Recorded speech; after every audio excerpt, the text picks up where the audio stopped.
მთის განვითარება წყდება, როცა სკოლაში სასწავლო პროცესი ჩერდება. 6 სკოლა არის დღის მდგომარეობით ფშავ-ხევსურეთში და რო დავიწყოთ ჟინვალიდან შატილამდე გავყვები ბოლო 10 წლის მოსწავლეების ზდაკლების ტენდენცია.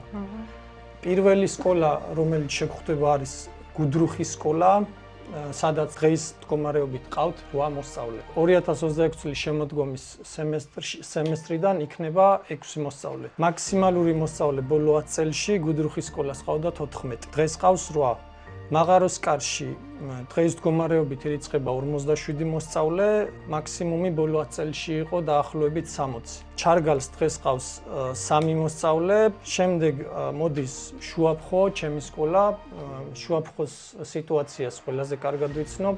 სანამ შუაფხოზე გადავალ, მინდა აღვნიშნო, რომ როდესაც ინფორმაციას ვაგროვებდი, ვეკითხებოდი ადგილობრივებს, მოსწავლეებს და ხელმძღვანელებს. და ერთი პრობლემა, რაც გამოიკვეთა, არის ის, რომ როდესაც მინდოდა ინფორმაციის დაზუსტება, გადამოწმება, როგორც კი დავეკონტაქტე წარმომადგენელ პირს და უთხრა, რომ პრობლემებზე მინდოდა საუბარი, იქ გაწყდა ჩვენი კომუნიკაცია და დასაწყისში რო აღნიშნე, რომ ხშირად ბევრი მასწავლებელი ვერ აფიქსირებს თავის აზრს რაღაცა შიშის გამო თუ საჯაროდ თუ რაღაცა პრობლემის გამო, აი ერთ-ერთი პირველი პრობლემას წავაწყდი მე აქ. ეხლა რაც შეეხება შუაფხოს სკოლას, დღეს მდგომარეობით არის 10 მოსწავლე, ყველაზე დაბალი კლასი არის მე-4, ყველაზე მაღალ კლასში არის 2 მოსწავლე, 2 აბიტურიენტი გყავს. ეს იმას ნიშნავს, რომ 4 წელია პირველ კლასელი არ მოსულა შუაფხოს საჯარო სკოლაში და 6 წელია აღარავინ დაბადებულა. პირველი პრობლემა არის ის, რომ უყურე შემოდგომიდან გახდება 8 მოსწავლე.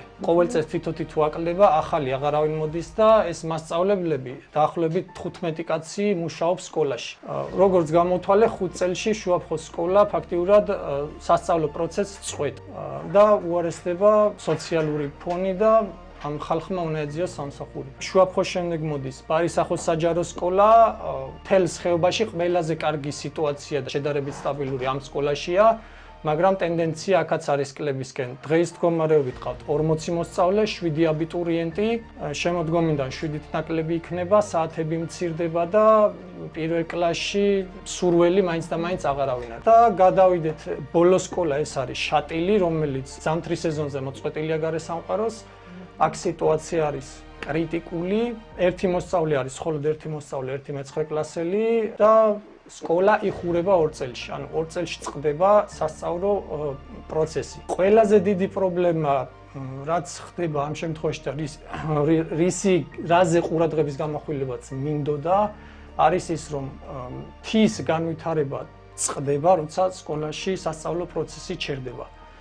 ანუ მთაში აღარ იზრდება ამ დროს ახალგაზრდა თაობა 4-ვე სეზონზე, რომ მათ გადაიბარონ ტრადიციული ცოდნა, გამოცდილება, იცოდნენ სად იყო ტრადიციულად უსაფრთხო ადგილები, ზღვასაში ადგილები და ამ შემდეგ. შატილის სკოლა არის კრიტიკულ მდგომარეობაში და ქმედითი ნაბიჯებია გადასადგმელი მთავრობის მხრიდან.